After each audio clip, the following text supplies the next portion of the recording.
Hello everyone. इस video में हम बात करेंगे CBSE board class 10th NCERT exercise 9.1। इस चैप्टर में हम सबसे पहले बेसिक इन्फॉर्मेशन देखेंगे। क्या बेसिक इन्फॉर्मेशन होती है इसमें। तो सबसे पहले हम इस चैप्टर में पढ़ते हैं line of sight. Line of sight में क्या रहता है, यहाँ पे देखते हैं। When an observer look from a point O at an object P then the line O P is called the line of sight. मान लीजिए आपके यहाँ पे आपके पास पॉइंट है और यहाँ पे ऑब्जर्वर है, यानी कि कोई यहाँ इस पॉइंट ओ से किसी हाइट पर किसी पॉइंट पी को देख रहा है, ठीक है। ये आपका ऑब्जर्वर है यहाँ पे। तो ये लाइन जो ओ पी होगी इसी को क्या बोला जाता है, लाइन ऑफ साइट बोला जाता है। आगे देखते हैं, फिर बताया गया है एंगल ऑफ एलिवेशन।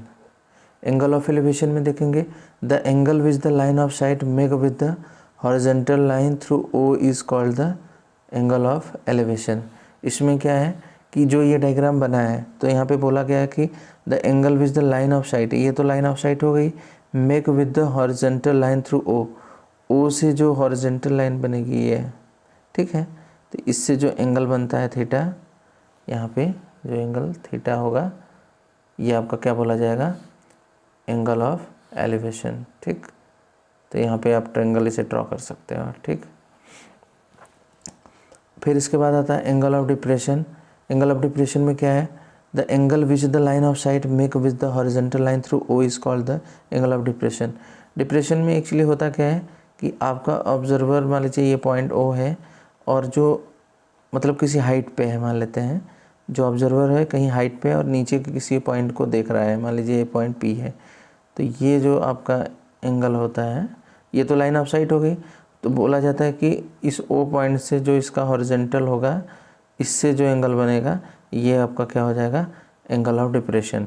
तो इस कंडीशन में हम देखिए डिप्रेशन तो होता है लेकिन इसको हम by the alternate interior angle से इस एंगल को हम इसके इक्वल ले लेते हैं।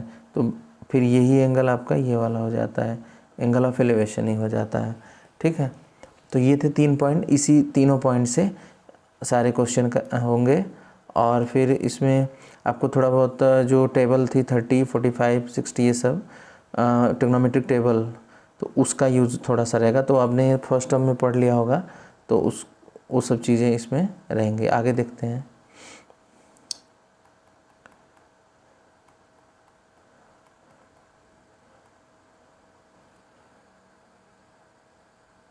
क्वेश्चन नंबर 1 है, यहाँ पे देखते हैं।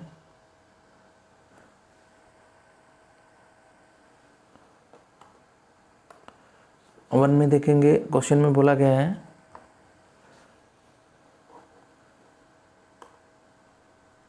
इसमें थोड़ा सा नीचे कर लेता हूँ मैं इसको पहले। क्वेश्चन 1 है, यहाँ पे देखते हैं। A circus artist is climbing a 20 metre rope which is tightly stretched and tight from the top of the vertical pole of the ground. Find the height of the pole if the angle made by the rope with the ground level is 30। तो यहाँ पे देखिए, मैं यहाँ पहले diagram draw करता हूँ। बोला जा रहा है कि एक सर्कस आर्टिस्ट है जो कि क्लाइंबिंग अ 20 मीटर रोप, एक रस्सी है 20 मीटर की, मान लीजिए कि किसी पोल से बंधी हुई है, मान लीजिए पोल है, which is tightly stretched and tight from the top of vertical pole of the ground. तो ग्राउंड ये है, मान लेते हैं ये आपका ग्राउंड हो गया। यहाँ से एक पोल है, इस पोल से एक रस्सी बंधी हुई है ग्राउंड से, ठीक। और इस मान लीजिए कि ये पॉइंट हम मान लेते हैं ए बी सी, और ये आपकी रोप है तो इसकी लेंथ दे रखी है 20 मीटर, ठीक है। क्वेश्चन में ही दिया गया है और पूछा गया है कि फाइंड द हाइट ऑफ पोल, इसकी हाइट हमें फाइंड आउट करना है। यहाँ से एच ये हमें फाइंड आउट करना है। And if the angle made by the rope with the ground level is 30, और जो एंगल ऑफ एलिवेशन है ये अब बोला जा रहा है ये क्या है, 30 डिग्री है। तो इसमें हम देखेंगे, अब देखिए ट्रिग्नोमेट्री अपने फर्स्ट टर्म में जब पढ़ा होगा तो यहाँ पे एक फॉर्मूला छोटा सा याद रखिएगा, P B P upon H H B. तो ये जो होता है आपका साइन थीटा, साइन के लिए होता है, ये जो होता है कॉस के लिए होता है, ये जो होता है tan के लिए होता है। ऐसे इसके अपोजिट में ये cot के लिए, ये sec के लिए और ये cosec के लिए। तो हमें ज़्यादातर रिक्वायरमेंट जो होगी इन्हीं तीनों की होती है, तो हमें बस यही ध्यान रखना है अभी इसके लिए। तो यहाँ पे देख लीजिए, अब यहाँ पे और यहाँ पे P for perpendicular, H for hypotenuse, B for base, और यहाँ पे और सारी चीज़ें सेम ही हैं। मतलब 3 चीज़ें हैं यहाँ पे, बेस, ये आपका बेस हो गया, ये परपेंडिकुलर, ये हाइपोटेनियस। याद रखिएगा जो एंगल के सामने साइड होती है वो हमेशा परपेंडिकुलर होती है। तो यहाँ पे हमें हाइपोटेनियस पता है 20 मीटर, और हाइट के रिलेशन है, और एंगल पता है। तो यहाँ देखिए, अब देख लीजिए कि हाइपोटेनियस और परपेंडिकुलर का रिलेशन कहाँ पे है। तो ये पहले में ही है, यानी कि साइन 30 एंगल दिया गया है आपका 30, साइन 30 इक्वल्स टू, ये है परपेंडिकुलर। तो परपेंडिकुलर यहाँ पे क्या है, ए बी अपॉन हमारा, फिर इसके बाद हाइपोटेनियस क्या है, AC। ठीक, अब साइन 30 की वैल्यू क्या होती है, 1/2 इक्वल्स टू ए बी की वैल्यू कितनी है, H अपॉन AC, ये है 20। तो यहाँ से अगर हम H निकालेंगे तो क्रॉस इनटू कर दीजिए, ये 20 यहाँ पे जाएगा और ये 2 को यहीं पर रहने दीजिए, इक्वल्स टू H, ये 2 से कैंसिल कर दीजिए, ये हो गया 10। तो हमारा जो आंसर आएगा H इक्वल्स टू 10 मीटर, ये आपका आंसर हो गया। ये हो गया हम क्वेश्चन नंबर 1। आगे देखेंगे, यहाँ पे आप नोट भी कर सकते हो प्रॉपर तरीके से। सेकेंड क्वेश्चन देखेंगे,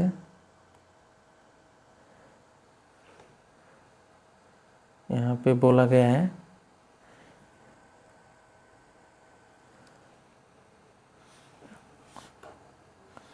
यहाँ पे देखते हैं, ये इरेज कर दूँ यहाँ से, ये चल गया है। ठीक, बोला जा रहा है कि question number 2, a tree break due to the storm, आंधी की वजह से एक पेड़ है जो टूट जाता है, एंड ब्रोकन पार्ट बेंड, जो टूटा हुआ पार्ट है वो मुड़ जाता है, so that the top of the tree touches the ground, और टूट कर वो ज़मीन से लक्के से, मतलब टॉप ऑफ द जो ट्री है वो टचेस द ग्राउंड। और मान यहाँ पे डायग्राम भी साथ साथ में बना रहा हूँ, आप देखते चलिए। मान लीजिए कि ये आपका पेड़ है टोटल, ठीक, और ये आंधी की वजह से मान लीजिए तो यहाँ से ये टूट के, ये वाला पार्ट जो ऊपर का पार्ट है ये टूट के से नीचे गिर जाता है, ब्रेक डाउन। ठीक, तो टूटने के बाद बोल रहा है कि जो इसका टॉप, ये वाला पॉइंट है, ये ज़मीन से टच हो जाता है, और ये ग्राउंड से कितना एंगल बनाता है, 30। क्वेश्चन में दिया गया 30 with 8, the distance between the foot of the tree to the point where the top touches the ground is 8 metre. मतलब यहाँ पे मान लेते हैं ये आपका ट्री का फुट है, तो इससे और जहाँ पे गिरने के बाद टच कर रहा है इसके बीच की डिस्टेंस दी गई है 8 मीटर दी गई है। ठीक, और इसको आप नेमिंग कर लीजिए ABC। ठीक, तो find the height of tree, हमें height of tree find out करना है।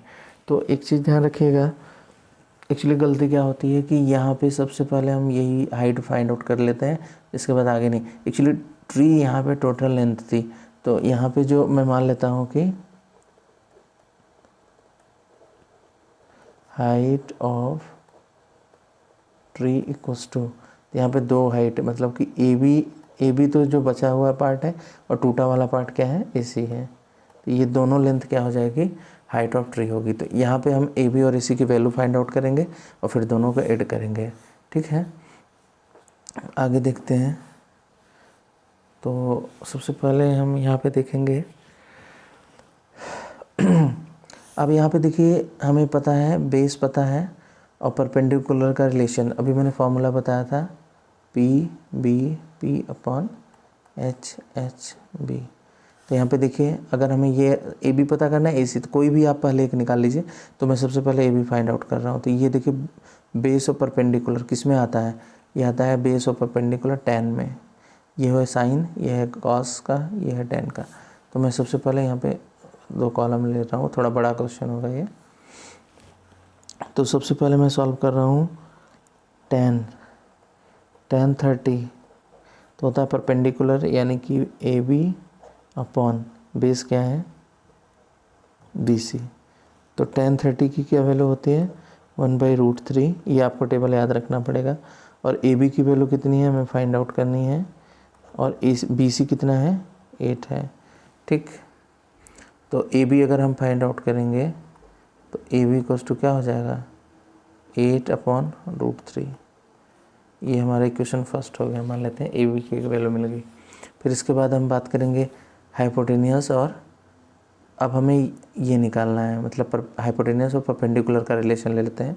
तो ये किस में आता है, हाइपोटेनियस और परपेंडिकुलर, ये आता है साइन में। ये हो जाएगा sin 30 इक्वल्स टू परपेंडिकुलर यानी कि ए बी अपॉन ए सी। तो sin 30 की वैल्यू होती है 1/2 इक्वल्स टू ए बी की लेंथ कितनी है, ये हमने अभी निकाली है ए बी, तो ये हो जाएगा ए बी 8/√3 अपॉन ए सी। इसका इन दोनों का फ्रैक्शन है, इसका नहीं तो बाई 1 ले लो, तो इसके आगे मैं सॉल्व कर ले रहा हूँ। तो ये हो जाएगा आपका 1/2 इक्वल टू, ये 1/2 यहाँ का लिख रहा हूँ, और ये हो जाएगा 8/1 सबसे ऊपर जाके इंटू होगा, और √3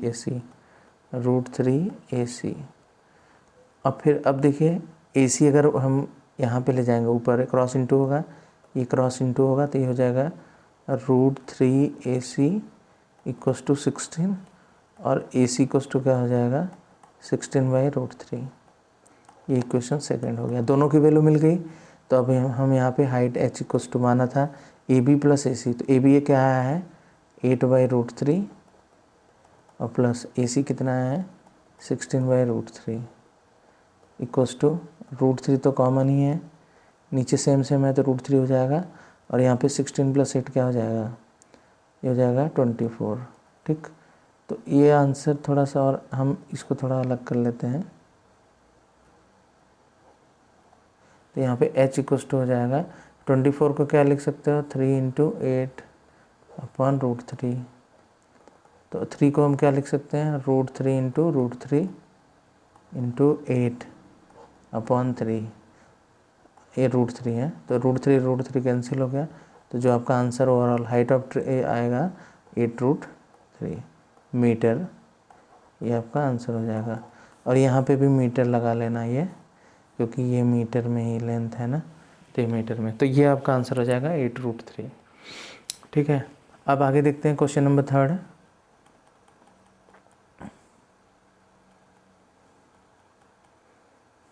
क्वेश्चन नंबर 3 में दिया गया है a contractor plans to install a 2 slide for the children to play in a park. Park में देखिए स्लाइड लगी रहती है बच्चों को फिसलने के लिए, जो खेलते हैं बच्चे, वही पार्क मतलब ये बोला गया है कि लगाया गया है। आगे बोला गया है for the children below the age of 5 year, 5 साल के जो छोटे बच्चे हैं 5 साल से, she prefer to have a slide whose top is at the height of 1.5 metre. मान लेते हैं यहाँ पे मैं 2 पार्ट अलग डिवाइड कर ले रहा हूँ। ये मतलब यहाँ पे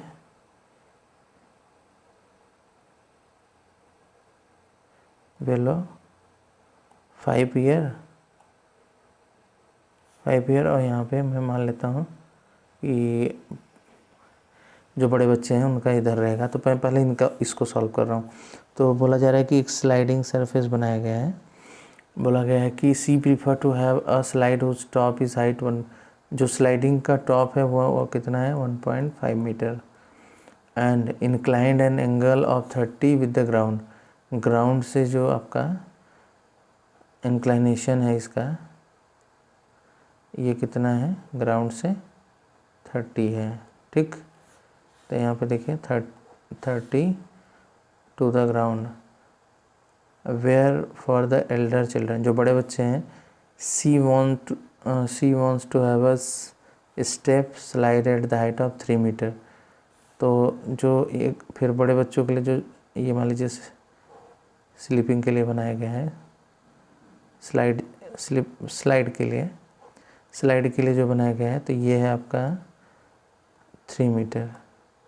क्वेश्चन में बोला गया है हाइट, इसकी जो टॉप हाइट है वो 3 मीटर है, और इंक्लाइन से एंगल जो है ये 60 है, यहाँ पे आप देख सकते हैं टू द ग्राउंड। तो कह रहा है what should be the length of the slide in each case. तो ईच केस में जो स्लाइडिंग वाली लेंथ है, यानी कि इसको आप नेमिंग कर लीजिए A B C। इसमें पूछ रहा है कि स्लाइडिंग वाली लेंथ कौन सी है, यही तो है ये आपका, और इसमें ये पूछ रहा है। ठीक है, तो यहाँ पे देखिए हमें क्या क्या पता है। तो यहाँ पे हमें हाइपोटेन्यूज फाइंड आउट करना है और परपेंडिकुलर। तो मैंने फार्मूला बताया था P/BP/HHB, ये याद रखिएगा तो फट से आपको पता चल जाएगा ये H है। तो देखिए हाइपोटेन्यूज और परपेंडिकुलर इसमें यही लगेगा, तो हम लगा देते हैं sin 30 = परपेंडिकुलर कितना है AB अपॉन हाइपोटेन्यूज AC। तो sin 30 की वैल्यू क्या है, sin 30 की वैल्यू हो जाएगी 1/2 = AB लेंथ है 1.5 अपॉन AC हमें फाइंड आउट करना है। तो AC = क्या हो जाएगा 15 × 2 = 30, 3.0 मीटर यानी कि 3 मीटर। ये आपका आंसर हो गया इसके लिए, मतलब length of the slide in each case. तो पहले के लिए तो ये हो गया, और दूसरे के लिए भी फिर वही हमें यहाँ पे फिर साइन लगाएंगे, तो ये हो जाएगा sin 60 = इसको भी नेमिंग कर लीजिए ABC। तो साइन में P/H होता है, परपेंडिकुलर AB है, हाइपोटेन्यूज AC। तो sin 60 की वैल्यू होती है √3/2 और AB क्या है 3/AC। तो ये हो जाएगा आपका √3AC = 6, या फिर इसको एक काम करिए आप यहाँ पे 6 ना लिख के ये ये रखिए ऐसे ही 3 × 2 ही रखिए, और AC = इस 3 को लिख लीजिए, ये √3 ही रखिए, और इस 3 को √3 × √3 लिख लीजिए और इंटू 2, क्योंकि √3 × √3 3 के इक्वल होगा, तो ये √3 कैंसिल हो जाएगा। तो जो AC होगा क्या हो जाएगा, मैं आंसर कहाँ लिखूँ, यहाँ पर लिख दे रहा हूँ बॉक्स में। तो ये हो जाएगा AC = 2√3 मीटर। ठीक, ये आपका आंसर हो जाएगा। ये थर्ड क्वेश्चन हो गया। नेक्स्ट क्वेश्चन बात करेंगे। नेक्स्ट क्वेश्चन देखेंगे यहाँ पे।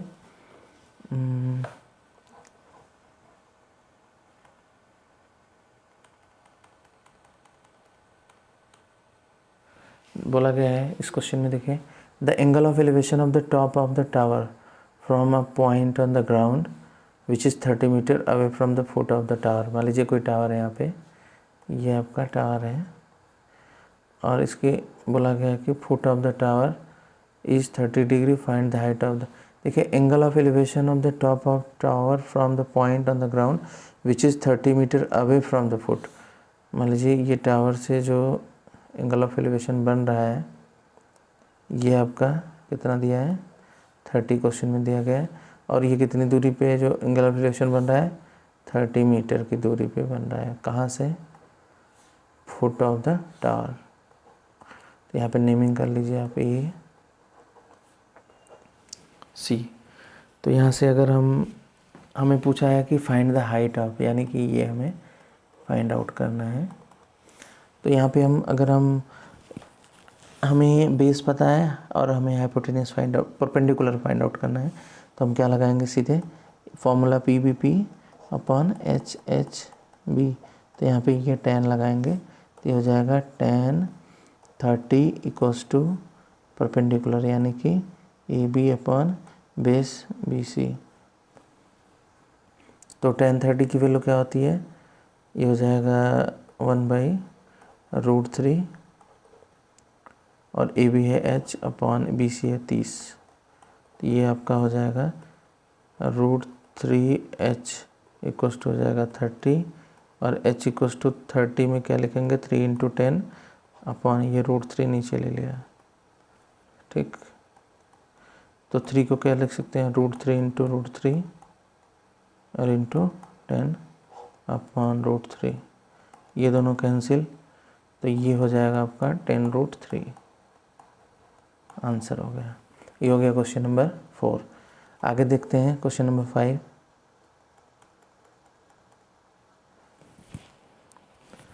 बोला जा रहा है इस क्वेश्चन में, a kite is flying at a height of 60 metre above the ground. तो मान लेते हैं कि ये हाइट मतलब ग्राउंड हो गया पूरा, ग्राउंड से कितनी दूरी पर 60 मीटर की हाइट पे यहाँ पे मान लेते हैं पतंग यहाँ पे उड़ रही है, ये पतंग हो गई। और फिर आगे बोला जा रहा है कि the string attached to the kite is temporally tied to, मतलब ये माना गया कि देखिए ये किस मतलब इस तरीके से रस्सी यहाँ से मान लीजिए कोई बच्चा पतंग उड़ा रहा है, ठीक है, ये रस्सी को पकड़े हुए हैं यहाँ पे और यहाँ से पतंग उड़ा रहा है। तो बोला जा रहा है कि inclination of the string with the ground से जो इंक्लाइनेशन है वो कितना है 60 डिग्री। तो find the length of the string assuming there is no slack in the string. तो हमें पूछा गया कि ये इसकी लेंथ पूछ रहा है, तो यहाँ पे ले लीजिए ए बी सी। तो हमें हाइपोटेनियस फाइंड आउट करना है इसमें। तो फॉर्मूला मैंने बताया P B P upon H H B. तो हम देखिए हाइपोटेनियस परपेंडिकुलर, पहला ये हाइपोटेनियस परपेंडिकुलर, तो हम लगाएंगे साइन 30, साइन 60 दिया है, साइन 60 इक्वल्स टू परपेंडिकुलर क्या है ए बी अपॉन और हाइपोटेनियस है ए सी। यहाँ पे साइन 60 की वैल्यू क्या होती है √3/2 इक्वल्स टू ए बी क्या है 60, ए सी तो हमें फाइंड आउट करना है। आगे देखेंगे ये हो जाए अक्रॉस इंटू करेंगे तो ये यहाँ पे इंटू हो जाएगा, ये यहाँ पे ये हो जाएगा √3AC इक्वल्स टू 60 इंटू 2 हो जाएगा और AC इक्वल्स टू हो जाएगा 60 इंटू 2 अपॉन √3।